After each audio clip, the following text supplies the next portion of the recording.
YouTube के channel history UPSC CSE IAS by doctor H Rizvi पर आप सभी दर्शकों का हार्दिक स्वागत है।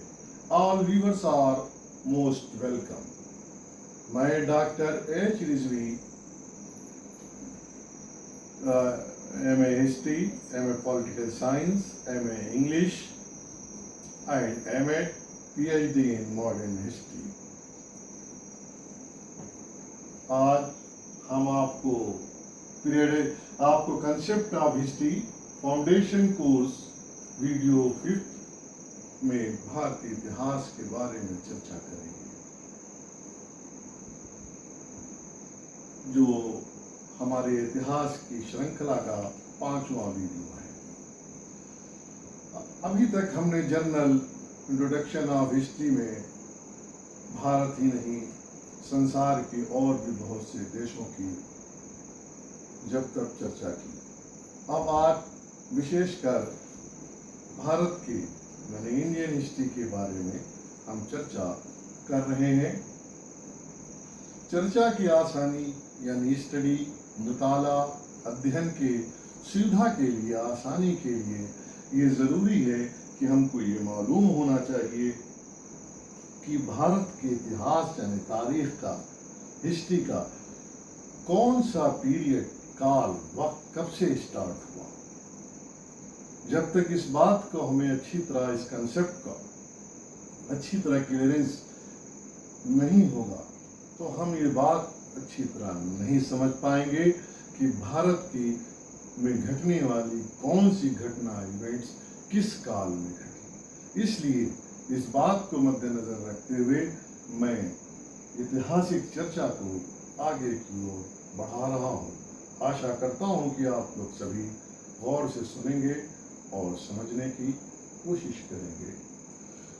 तो भारत के इतिहास को अध्ययन यानी स्टडी की सुविधा के लिए 3 भागों में बांटा जा सकता है। प्राचीन यानी एंशिएंट हिस्ट्री ऑफ इंडिया, मध्यकालीन यानी medieval history of India and आधुनिक मॉडर्न हिस्ट्री ऑफ इंडिया। अब यहाँ पे प्रश्न उठता है कि कौन सा पीरियड कितना सटीक है समझने और बताने के लिए। इस बात पर इतिहासकारों के बहुत से मत हैं, बहुत से उनकी विचारधाराएं हैं, उनके व्यूज हैं। कुछ इतिहासकारों का कहना है कि भारत का मध्यकालीन यानी मिडवल पीरियड 712 AD से यानी ईस्वी से आरंभ हुआ। ये घटना मोहम्मद बिन कासिम, जो एक अरब का सेनापति था, उसने सिंध पर आक्रमण किया। लगभग 1 वर्ष की कोशिश और प्रयत्नों के बाद वो राजा दाहिर को पराजित करने में सफल हुआ और अंततः finally he established the rule of Arab in the Sindh. यही कारण है, कहा जाता है कि जब सिंध में अरब की राज की स्थापना हो गई, उसी समय से भारत में मध्यकालीन का श्री गणेश यानी आरंभ बिगिनिंग हो गई। कुछ इतिहासकारों का कहना है कि ये डेट इतनी सटीक नहीं है। दूसरी डेट है 1001 AD से लेकर 1026 यानी ईस्वी। बहुत मशहूर किस्सा है, बहुत मशहूर सुल्तान है कि महमूद गजनवी ने, जो गजनी प्रदेश का रहने वाला था, यानी अफगानिस्तान के गजनी प्रदेश है, वहाँ का रहने वाला था, उसने भारत पर लगभग 17 आक्रमण किए। He attacked India at least 7 times। ये भी कहा जाता है कि उसने जाड़े का मौसम यानी विंटर सीजन को भारत पर आक्रमण करने के लिए बनाया था या बनाया करता था। तो उसका आखिरी आक्रमण जो था उस 1026 ईस्वी में सोमनाथ के मंदिर पे था। जो इतिहासकार उन्होंने बड़ी जिसकी चर्चा की है। तो इस काल को और लगभग 1027 ईस्वी में महमूद गजनवी की डेथ हो गई। तो लोग कहते हैं कि भारत में मध्यकालीन का आरंभ लगभग 1026 ईस्वी से।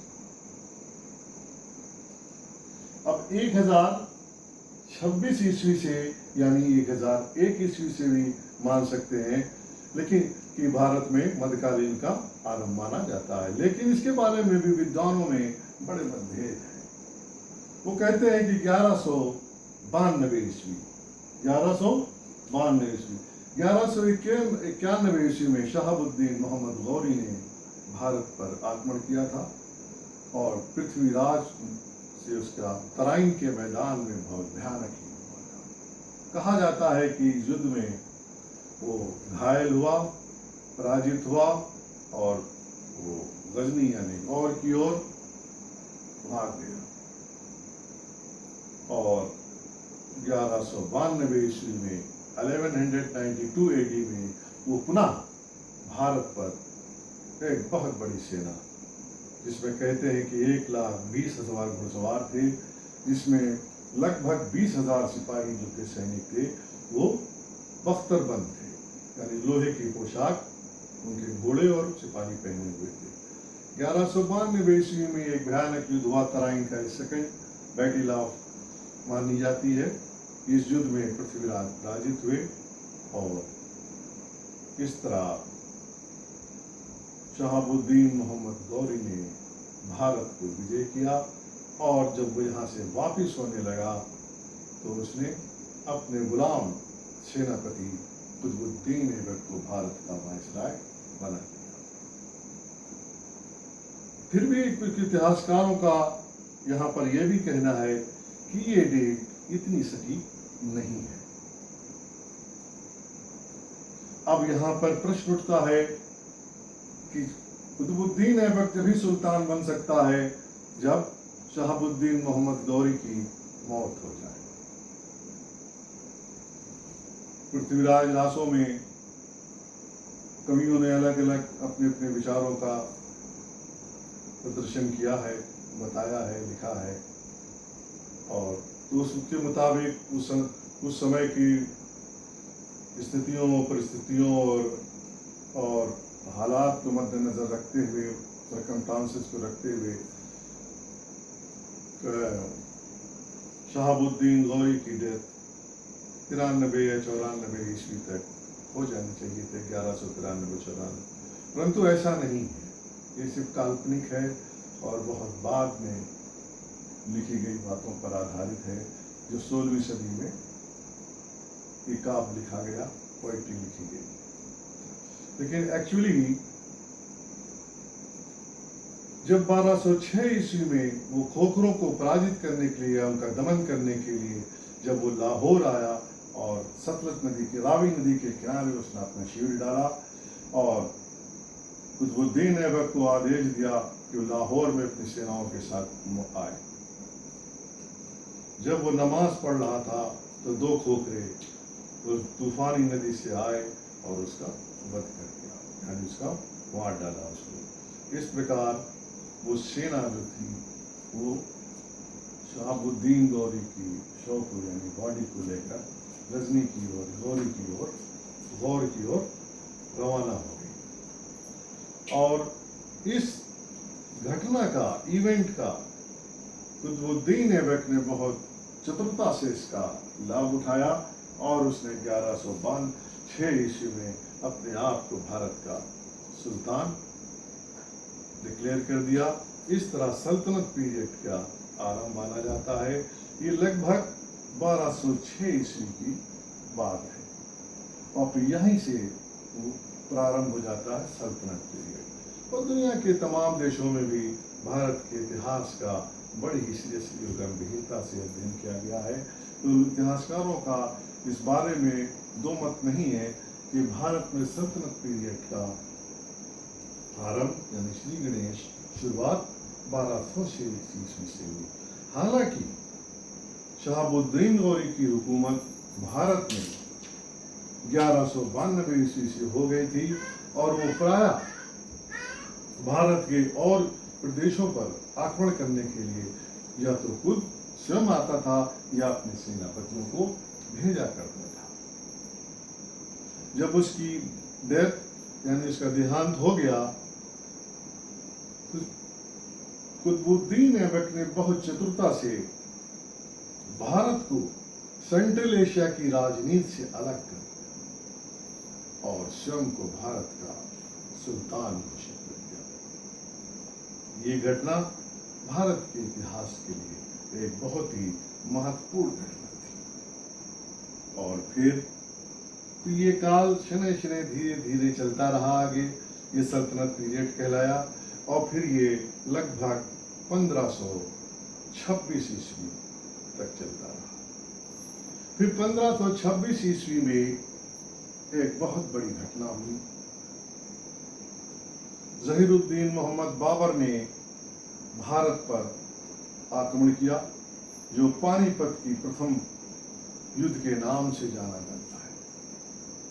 ये एक बहुत भयानक युद्ध था जिसमें इब्राहिम लोदी के बहुत से सिपाही हताहत में मारे गए और इब्राहिम लोदी भी स्वयं मारा गया। और इस प्रकार जहीरुद्दीन मोहम्मद बाबर ने भारत को विजित कर अपने आप को भारत का बादशाह घोषित कर दिया। आप दूसरे शब्दों में कह सकते हैं कि भारत में एक मुगल साम्राज्य की स्थापना हो गई। यहाँ पर यह भी चर्चा करना बेहतर यानी उचित होगा कि बाबर सेंट्रल एशिया के दो महान योद्धाओं की ओर से उसका रक्त मिलता था। माता की ओर से वो चंगेज था और पिता की ओर से तैमूर था। तैमूर का भी भारत से संबंध रहा है, उसने भारत पर भयावह आक्रमण किया था। शनै शनै धीरे धीरे ग्रेजुअली एंड स्लोली उसने भारत पर आक्रमण किया और राणा सांगा को खानवा की जंग में पराजित करके उसने ये साबित कर दिया कि अब उसका कोई भारत में नहीं बचा और वो भारत में मुगल साम्राज्य की स्थापना करने के लिए वो सफल हो गया, कामयाब हो गया। और इस प्रकार उसने भारत में एक विशाल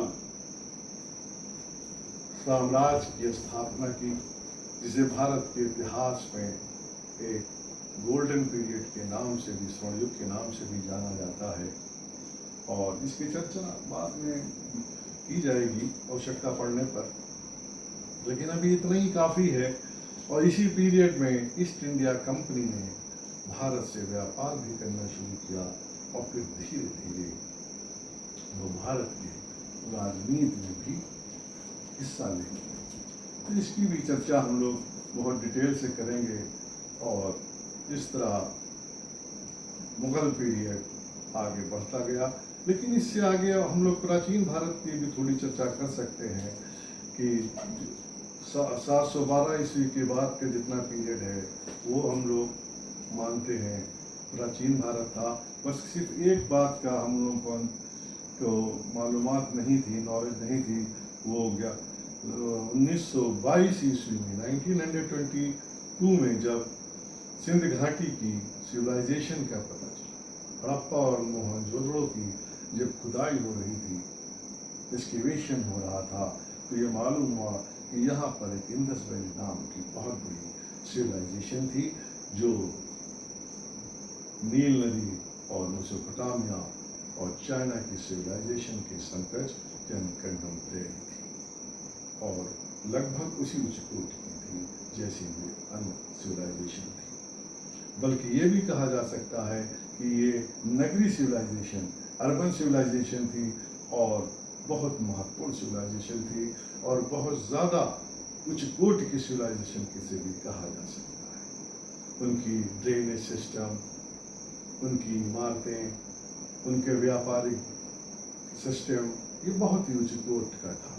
ये हम लोग बाद में इसकी चर्चा करेंगे, लेकिन अंततः हम आप सभी दर्शकों से ये रिक्वेस्ट प्रार्थना करते हैं कि आप इसे प्रिस्क्राइब करें, इसे लाइक करें, इसकी चर्चा करें और अगर कोई आवश्यकता पड़े तो आप अपने कमेंट्स लिखिए और अधिक आवश्यकता पड़े तो टेलीफोन नंबर जहाँ दिए हुए हैं इनको आप नोट कर लें, हमसे डायरेक्ट बात कर सकते हैं। जय हिंद।